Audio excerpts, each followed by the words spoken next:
আসসালামু আলাইকুম রহমতুল্লাহি ওবরকাতুহু। সম্মানিত দর্শক, অদ্ভুত এক খবর বাংলাদেশে এখন রীতিমতো সামাজিক মাধ্যমে ঘুরপাক খাচ্ছে।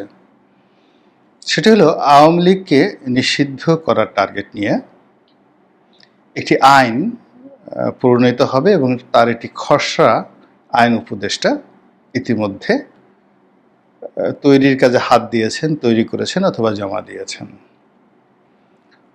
অদ্ভুত বাংলাদেশে অনেক কিছুই ঘটে। এটা নিয়তির কারণে ঘটে, কুকর্মের কারণে ঘটে। আর সব ঘটনা যে কেবলই মাত্র যাকে বলা হয় কুকর্মের কারণে ঘটে তাও নয়।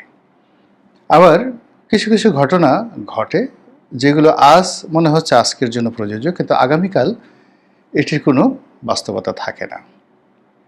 এখন এই যে আওয়ামী লীগ গত 15 বছরে এই দলের যারা নেতৃত্বে ছিলেন সত্যিকার অর্থে শেখ হাসিনা এবং তার যারা সাঙ্গপাঙ্গ, এবং সেই সাঙ্গপাঙ্গের একটা বিরাট গ্রুপ রাজনীতি করেছেন, অপর গ্রুপটি লুটপাট করেছেন।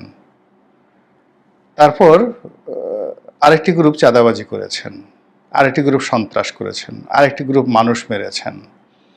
অর্থাৎ এই বাংলাদেশের মানুষের জীবনে যতটা সম্ভব জাহান্নামের আগুন জ্বালিয়ে দেওয়া সম্ভব সেটি আওয়ামী লীগ শুরু করেছিল 12-13 সনে, কিন্তু এটা 2015 সন থেকে একেবারে তাদের ক্ষমতা হারানোর শেষ দিন পর্যন্ত তারা এই মানুষের জীবনকে একটা তেলাফুকার জীবনও মনে করেনি।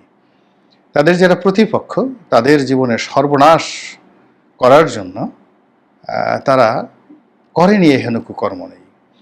আমি আমার নিজের একটি অভিজ্ঞতার কথা বলি। আমি 2014 থেকে 18 পর্যন্ত মূলত আওয়ামী লীগের নাম করে আওয়ামী লীগে ছিলাম, কিন্তু আওয়ামী লীগের কোনো সবার সময়তে সেমিনারে যাইনি। কিন্তু এখন যে ভাষায় কথা বলছি তখনও ঠিক সেই ভাষায় কথা বলতাম। 2014 সনের আগে যখন আমি সংসদ সদস্য ছিলাম তখন দলকে ডিফেন্ড করতাম, তার সঙ্গে সঙ্গে আবার দলের বিরুদ্ধে সমপর্যায়ে কথা বলতাম। মন্ত্রী, এমপি, সংসদ সদস্য, স্বয়ং প্রধানমন্ত্রী থেকে শুরু করে আরও অনেককে নিয়ে নেতিবাচক কথা বলতাম, আবার তার সঙ্গে সঙ্গে দলের ইতিবাচক কথাগুলো বলার চেষ্টা করতাম। তো 2014 সনের পরে আমি খুব সতর্ক অবস্থানে ছিলাম, কেননা আমাকে যখন জেলে যেতে হয়েছিল সালমান এফ রহমান সাহেবের সঙ্গে মতদ্বৈততার কারণে, তখন জেলে যাওয়ার পর আমার যেটা আর্ত উপলব্ধি হলো তার কারণে আমি অনেকটা সতর্ক অবস্থায় দিন যাপন করেছি। তো 18 সন পর্যন্ত আমার আসলে তেমন কোনো ভয় ছিল না, কিন্তু যেই মুহূর্তে আমি বিএনপিতে যোগদান করেছি আমার তেমন কোনো ক্ষতি হয়নি। আমার গ্রামের বাড়িটা ভেঙে দিয়েছে, তারপর আমার গাড়িটা ভেঙে দিয়েছে, এই সমস্ত কর্মকাণ্ড হয়েছে। রাস্তাঘাটে হয়তো চলতে ফিরতে গিয়ে আমাকে সবসময় একটা আতঙ্কের মধ্যে কাটাতে হয়েছে। তা আতঙ্ক যে কী জিনিস এটি আমি ওই সময়টিতে টের পেয়েছি। তো এভাবে যারা সমাজের সাধারণ আমজনতা তাদের সবার জীবনকে আওয়ামী লীগ এভাবে আতঙ্ক দ্বারা, ভয় দ্বারা, অত্যাচার দ্বারা, জুলুম দ্বারা, অর্থনৈতিক ক্ষতি দ্বারা একেবারে তছনছ করে ছেড়ে দিয়েছিল। তো সেই আওয়ামী লীগের পতন হয়েছে।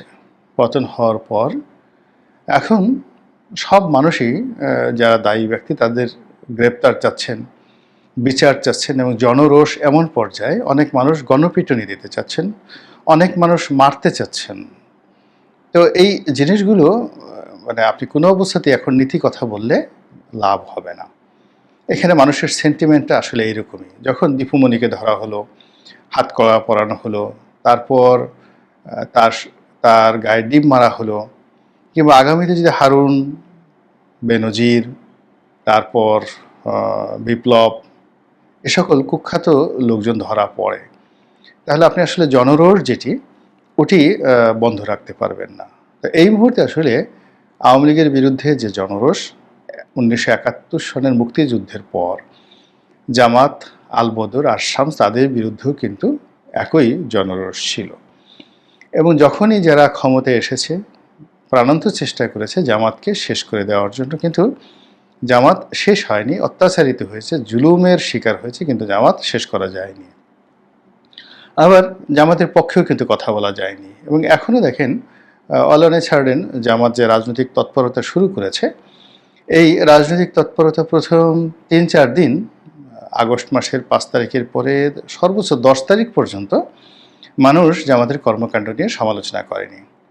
কিন্তু এখনকার বাস্তবতা হলো যে মানুষ সমালোচনা করছে, প্রচণ্ডভাবে সমালোচনা করছে, এবং এই সমালোচনাগুলো কিন্তু বাড়তে থাকবে। এর অর্থটা হলো, যখন আপনি কোনো একটা অন্যায় করবেন, অপকর্ম করবেন, আপনাকে কিয়ামত পর্যন্ত তার দায় এবং দায়িত্ব কিন্তু বহন করতে হবে। আওয়ামী লীগের ক্ষেত্রেও কিন্তু তদ্রূপ। কিয়ামত পর্যন্ত সেই ৭৪-এর দুর্ভিক্ষ, তারপর স্পেশাল পাওয়ার্স অ্যাক্ট, বাকশাল গঠন, এই জিনিসগুলো তাদেরকে তাড়া করবে। আবার এই সময়টিতে বিনা ভোট, রাতের ভোট, ডামি ভোট, এবং সর্বোপরি এই গণ অভ্যুত্থানে তাদের পতন এবং শেখ হাসিনার পালিয়ে যাওয়া, এই চ্যাপ্টারটি কোনো দিন আওয়ামী লীগ আর উইন করতে পারবে না।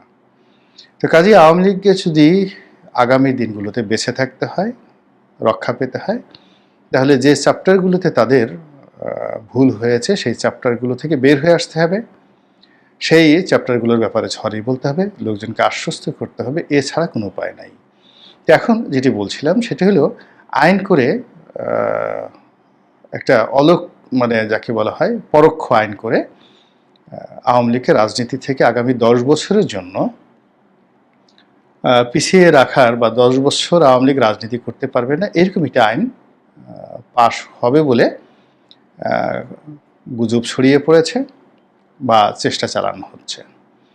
এখন এই আইন যদি হয়, তাহলে আপাত দৃষ্টিতে মনে হবে যে আওয়ামী লীগ হয়তো আগামী ১০ বছর রাজনীতি করতে পারবে না। এখানে বলা হচ্ছে যে সকল রাজনৈতিক দল গণহত্যার সাথে জড়িত, আমি আবার বলছি, যে সকল রাজনৈতিক দল গণহত্যার সাথে জড়িত, তারা ১০ বছরের জন্য রাজনীতি করতে পারবে না। ফলে এই আইনটি একেবারে অস্পষ্ট হয়ে পড়বে, এই আইনটি চ্যালেঞ্জের মুখোমুখি পড়বে, এবং এই আইন টিকবে না। আর এই আইন যদি বাস্তবায়ন করতে হয়, তাহলে লাঠি দিয়ে, ডান্ডা দিয়ে বাস্তবায়ন করতে হবে, যেভাবে জামাতকে নিষিদ্ধ করে, দুইবার নিষিদ্ধ করে আওয়ামী লীগ ২ জমানাতে চেষ্টা করেছে লাঠির পিটা করে জামাতকে যাকে বলা হয় স্ক্রিন আউট করার জন্য। কিন্তু সেটি আওয়ামী লীগের জন্য বুমেরাং হয়েছে, আর জামাতের জন্য সেটি আশীর্বাদ হয়েছে। একইভাবে যদি বর্তমানে করা হয় আওয়ামী লীগের বিরুদ্ধে, এটি আওয়ামী লীগের জন্য আশীর্বাদ হবে। এবং আপনারা জানেন যে কোনো রাজনৈতিক দল, জনপ্রিয় রাজনৈতিক দল, যখন তাদের উপর অত্যাচার করা হয়, তখন কি হয়, তারা যে অন্যায়গুলো করেছে, অপকর্মগুলো করেছে, ওইগুলো নিয়ে মানুষের চিন্তা করতে চায় না। এখন কি হচ্ছে, ধরুন বিএনপি সম্পর্কে অনেক অভিযোগ ছিল, পাহাড়সম অভিযোগ ছিল, কিন্তু বিএনপির প্রতি এমন নির্যাতন করা হয়েছে, এখন ওইগুলো নিয়ে মানুষ আর ভাবছে না। এমনকি এই যে রাজাকার রাজাকার, তুমি কি আমি কে, রাজাকার রাজাকার, এই স্লোগানটি সার্বজনীনতা পেয়ে গেল।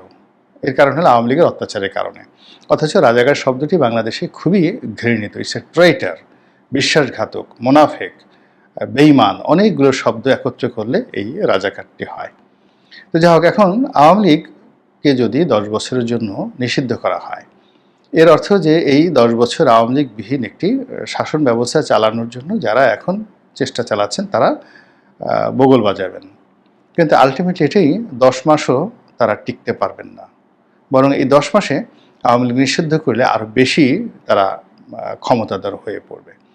যে কাজটি জিয়াউর রহমান সাহেব করেছিলেন, সেটি হলো তিনি আওয়ামী লীগকে রিভাইভ করেছিলেন। যে আওয়ামী লীগ স্বয়ং তারা যে যাকে বলা হয় নিষিদ্ধ করেছিল, সেই আওয়ামী লীগকে জিয়াউর রহমান সাহেব রিভাইভ করেছিলেন। এবং তিনি রিভাইভ করতে গিয়ে দেখলেন যে পারা যাচ্ছে না, তখন তিনিই কিন্তু শেখ হাসিনাকে দিল্লি থেকে আনানোর ব্যবস্থা করেছিলেন, ডক্টর কামাল, তারপর জনাব আব্দুর রাজ্জাক, ওনাদের মাধ্যমে। তো এই হলো রাজনীতির প্রজ্ঞা। তো এখন যেটি হচ্ছে সেটি হলো যে আওয়ামী লীগের যাদের বিরুদ্ধে কোনো দুর্নীতির অভিযোগ নেই, এবং যারা নেতৃত্বের যোগ্যতা সম্পন্ন, দেশে এবং বিদেশে যাদের গ্রহণযোগ্যতা রয়েছে, সে সকল মানুষের জন্য উইন্ডো করে দিতে হবে, দরজা খুলে দিতে হবে। আর সেই মানুষগুলো যদি আসে, তাহলে আওয়ামী লীগের যারা দুর্নীতিবাজগুলো আছে তারা আলটিমেটলি পিছিয়ে পড়বেন। এবং সেই কাজ না করে যদি অ্যাজ এ হোল এত বড় একটা বড় দলকে নিষিদ্ধ করার অপচেষ্টা করা হয়, আমি এখানে অপচেষ্টা বললাম এই কারণে যে এই চেষ্টা কখনো কোনো অবস্থাতেই বাস্তবায়িত হবে না। বরং এই কাজ যারা করবেন তারা আগামী দিনগুলোতে বিপদে পড়বেন, বিপত্তিতে পড়বেন, এবং যাকে বলা হয় এটি নিয়ে যে অনাসৃষ্টি তৈরি হবে তার জন্য দায় দায়িত্ব তাদেরকে বহন করতে হবে। একেবারে স্পষ্ট বাংলা কথা। এর বাইরে আপনারা যারা আমার অনুষ্ঠান দেখেন, আপনি শুধু স্মরণ করবেন দয়া করে। এর কারণ হলো রাজনীতি একটা বিজ্ঞান, এই বিজ্ঞানে সূত্রের বাইরে কোনো কিছুই যায় না। এই যে আওয়ামী লীগ যে অপকর্ম করেছে, এরকম বহু রাজনৈতিক দল, গোষ্ঠী, ব্যক্তি, রাজ পরিবার এই ভূখণ্ডের বিভিন্ন জায়গাতে লক্ষ কোটি বার এরকম অপকর্ম করেছে। আবার তারা যে পরিণতি ভোগ করেছে সেটাও পৃথিবীতে বহুবার লক্ষ কোটি বার পরিণতি ভোগ করেছে। কিন্তু আবার এরকম আইন করে বন্ধ করা, নিষিদ্ধ করা, দেশ ত্যাগ করতে বাধ্য করা, এই জিনিসগুলো অনেকে করেছে। এর বুমেরাং ফল কী হয়েছে? সদল বলে সবাই আবার ফিরে এসেছে, এবং আগের চেয়ে যে কোনো শক্তি, যে কোনো বিচারে অধিকতর শক্তিমত্তা নিয়ে। তো আওয়ামী লীগের ক্ষেত্রে সেটা হবে, এতে কোনো সন্দেহ নাই। কিন্তু যেটা হলো যে ধরুন এই আইনটি কিছুদিন বাস্তবায়ন করার জন্য খুব তোড়জোড় হলো, তাহলে জাতীয় পার্টিকে আপনি কি করবেন? জাতীয় পার্টিও তো এই গণহত্যার সঙ্গে জড়িত, কিন্তু জাতীয় পার্টিকে আপনি কিছুই করতে পারবেন না। এর সঙ্গে ভারত আছে, আমেরিকা আছে, এবং জিএম কাদের পশ্চিমাদের খুব পছন্দের মানুষ, আপনি জাতীয় পার্টিকে করতে পারবেন না। আচ্ছা, আপনি মেনন সাহেবকে কি করবেন? Workers party. তারপর জাসদকে কী করবেন? দিলীপ বড়ুয়ার সাম্যবাদী দলকে কী করবেন? তারপর জাকের পার্টিকে কী করবেন? এরপর অর্থাৎ আওয়ামী লীগের সঙ্গে যে জোট ছিল, 20 দলীয় জোট ছিল, তো তাদের সবাইকে তো আপনাকে ধরতে হবে। আবার এই যে আপনি তো যদি বলে দেন যে গণহত্যাটা সময়কাল হলো 2013 থেকে 2024 সন পর্যন্ত, তাহলে এই আইনটা ভ্যালিড আছে। কিন্তু আপনি যদি এটি ইনফিনিট টাইমের জন্য করেন, তাহলে সেক্ষেত্রে তো 1971 সন থেকে যদি ধরেন, তাহলে তো জামাত বলি হয়ে যাবে। জাতীয় পার্টি তার জমানাতে অনেক গণহত্যা করেছেন, জনাব হোসেন মোহাম্মদ এরশাদ, তো সেগুলোর কি হবে? কিংবা বিএনপির জমানাতে যে সকল খুন খারাপি হয়েছে, গণহত্যা হয়েছে, এটা তো কম না। 18 জন কৃষক মারা গেছে, অনেক কিছু, গ্রেনেড হামলা হয়েছে, দেয়ার আর ম্যানি থিংস। তো অ্যাজ এ হোল এই আইনটি সবাইকে বিপদে ফেলবে, কাউকে উপকার করবে না। যারা নেতা হবেন, ডক্টর ইউনূস থেকে শুরু করে যারা আছেন, আপনারা নেতা হওয়ার জন্য এসেছেন, এখন যে কোনো মূল্যে আপনাদেরকে নেতা হতেই হবে। আর নেতার সবচেয়ে বড় গুণ হলো সাহস, সত্যকে সত্য বলা, মিথ্যাকে মিথ্যা বলা এবং ঝুঁকি নেওয়া।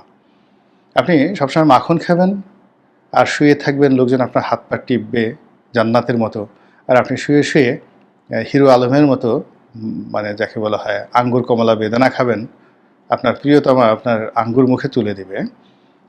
এটি হয় না রাজনীতিতে। রাজনীতির পুরো পথটাই কণ্টকাকীর্ণ।